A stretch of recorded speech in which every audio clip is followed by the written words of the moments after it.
सध्या आभाळातून आग ओकली जाते असं म्हणणं वावगं ठरणार नाही आहे. उन्हाचा कडाका इतका तीव्र झाला आहे की उष्णतेच्या लाटांनी महाराष्ट्र भाजून निघाला आहे. राज्य शासनाने या उन्हाळ्यात नागरिकांना त्रास होऊ नये यासाठी SOP जाहीर केली आहे. विदर्भ आणि अनेक भागात उष्णतेचा येलो अलर्ट जाहीर करण्यात आला आहे. तर रत्नागिरीत आणि कोकणात प्रत्यक्षात असलेल्या तापमानापेक्षा उन्हाचे चटके अधिक जाणवत असून नागरिक हैराण झाले आहेत. या काळात नागरिकांनी आरोग्याची कोणती खबरदारी घेतली पाहिजे हे आता आपण जिल्हा आरोग्य अधिकाऱ्यांकडून जाणून घेणार आहोत. महाराष्ट्रामध्ये उष्माघात वाढत चालतो. उन्हाचा कडाका जो आहे तो आता वाढला आहे. त्याच्यामार्फत आरोग्य विभागाने काय अशी भूमिका किंवा काय असे नागरिकांसाठी पावलं उचलली?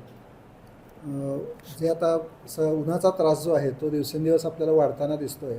त्या दृष्टीनं आरोग्य विभागाने सर्व आपल्या आरोग्य संस्थांमध्ये उष्माघात कक्ष आपण चालू केलेला आहे. म्हणजे कोणताही जर एखादा रुग्ण उन्हाच्या तडाख्याने जर त्याला चक्कर आली, मळमळ झाली, उलटी झाली, त्याचं टेम्परेचर वाढले किंवा उन्हाचा कोणताही त्रास झाला असं जर तिथं जाणीव झाली तर तात्काळ 102 किंवा 108ला जर कॉल केला तर त्या कॉलमध्ये आपली ॲम्ब्युलन्स तिथे जाऊ शकते आणि पेशंटला आपण आपल्या दवाखान्यात जर आणलं तर त्या ठिकाणी त्याला ॲडमिट करतो आपण. आणि त्या उष्माघात कक्षामध्ये आपण सर्व सोयी ठेवलेल्या आहेत की जिथं थंड खोली असेल तिथं आपण आईस पॅक्स त्यांना देतो, टेम्परेचर त्यांचं खाली आणतो आहे, त्यांना ORS देतो आहे किंवा गरजेप्रमाणे आपण तिथं उपचार करतो आहे.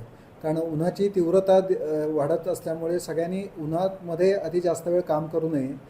भरपूर पाणी पिणे आवश्यक आहे. दुपारच्या वेळामध्ये कुठेही कामाला जाऊ नये. आपण सैल एकदम साधे कपडे जर आपण घातले तर त्यांनी आपल्याला उपयोग चांगल्या पद्धतीनं होणार आहे. आपल्या आहारामध्ये जास्तीत जास्त द्रव पदार्थांचा म्हणजे लिंबू पाणी असेल, ताक असेल यांचा समावेश करावा. परंतु रस्त्यावरचं कोणतंही बर्फ मिश्रित पेय किंवा थंड पेय जे आहे ते ज्याच्यामध्ये सोडा असतो ते पेय पिण्याचं त्या ठिकाणी टाळावे. बाहेर जात असताना आपण सर्वांनी टोपी, छत्री किंवा गॉगल ह्याचा वापर जर केला तर आपल्याला उन्हाच्या ह्याच्यापासून आपल्याला बचाव करता येईल. उन्हाळ्यामध्ये आता तुम्ही म्हटलं ना की चक्कर येते किंवा मळमळ असे काय लक्षणे त्यांना जाणवतात, मग त्याच्यावरती आपण प्राथमिक उपचार काय करू शकतात? प्राथमिक उपचार म्हणजे जेव्हा आपल्या शरीराचं टेम्परेचर वाढलेलं असतं त्यावेळी ते टेम्परेचर पहिल्यांदा कमी करणं हा त्याच्यावरचा उपाय असतो आहे. आणि त्यासाठी आपल्याला पहिल्यांदा कोणताही असा जर रुग्ण असेल तर त्यांनी पहिल्यांदा सर्वप्रथम सावलीच्या ठिकाणी जाणं महत्त्वाचं आहे. अशा पेशंट जर आढळलं तर त्याच्यावर थंड पाणी जर आपण त्याच्या कपाळावर किंवा डोक्यावर किंवा थंड पाण्याच्या पट्ट्या जरी आपण ठेवल्या तरी त्याचं टेम्परेचर जे आहे ते उतरायला त्या ठिकाणी मदत होईल. आणि मग त्या रुग्णाला आपण दवाखान्यात आणावं जेणेकरून त्याला पुढे जो लागणारा उपचार आहे तो आपल्याला त्याला देता येईल.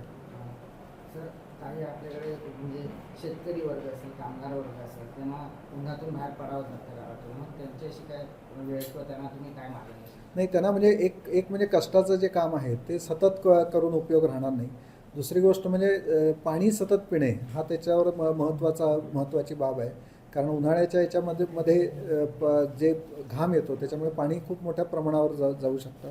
त्यामुळे पाणी भरपूर पिणे हे आवश्यक आहे. एक सलग तिथं काम करू नये. आणि उन्हाची जी प्रोटेक्शन्स आहेत ती प्रोटेक्शन्स आपण हे करावीत. अगदी आपण स्कार्फ जरी बांधला तरी आपल्याला धूळ किंवा उन्हापासून सुद्धा तिथं संरक्षण मिळू शकतं.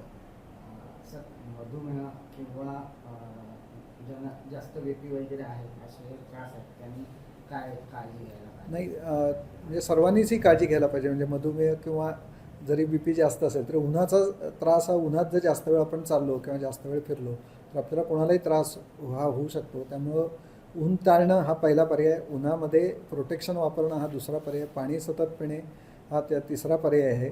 आणि आपलं शरीर एकदम तीव्र डिहायड्रेशनमध्ये जाणार नाही ह्याची काळजी सर्वांनी घेतली तर उन्हाळा सुसह्य होऊ शकेल.